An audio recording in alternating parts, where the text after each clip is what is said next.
আসসালামু আলাইকুম viewers, Nusaiba and mummy চ্যানেলে আপনাদেরকে স্বাগতম। চলে আসলাম নতুন একটি ভিডিও নিয়ে। আজকের ভিডিওতে আমি তৈরি করে দেখাবো পাকা কদবেলের ভর্তা। আমি বড় একটা গাছ পাকা কদবেল নিয়েছি।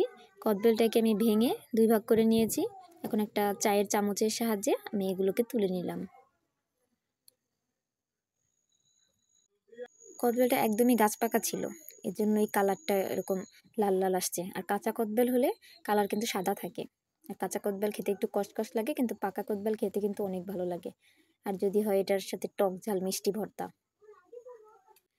আমি কদবেলটাকে সম্পূর্ণটাকে উঠিয়ে নিয়েছি।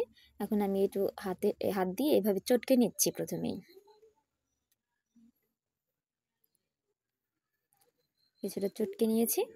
এখন আমি এর ভেতরে কিছু উপকরণ দিব।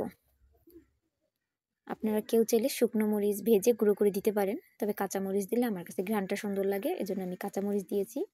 কাঁচামরিচ আপনারা যে যেরকম ঝাল পছন্দ করেন সেই অনুযায়ী দিবেন। এরপর আমি কিছু বিট লবণ দিয়ে দিচ্ছি।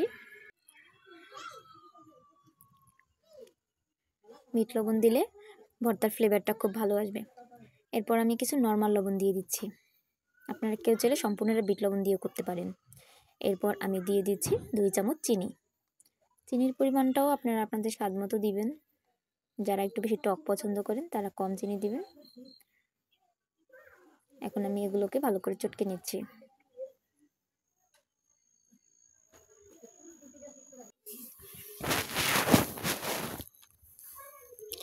ভালোভাবে চটকে এখন আমি কদবেলের সাথে এগুলোকে মেখে নিচ্ছি।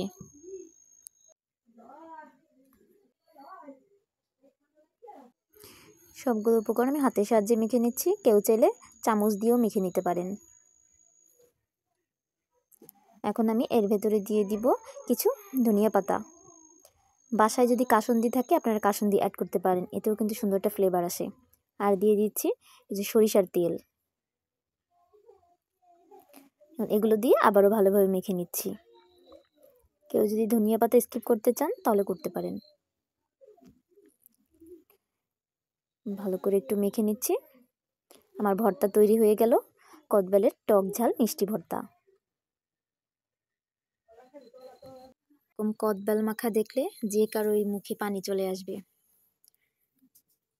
কদবেল মাখাটা খেতে কিন্তু দারুণ টেস্ট হয়েছিল। আপনারাও বাসায় এভাবে তৈরি করে নিতে পারেন। কদবেল যে শুধু মুখের স্বাদের জন্যই খাওয়া হয় এমনটা না, পাকা কদবেলের কিন্তু অনেক পুষ্টিগুণ রয়েছে। ভিডিওটা দেখার জন্য ধন্যবাদ। আল্লাহ হাফেজ।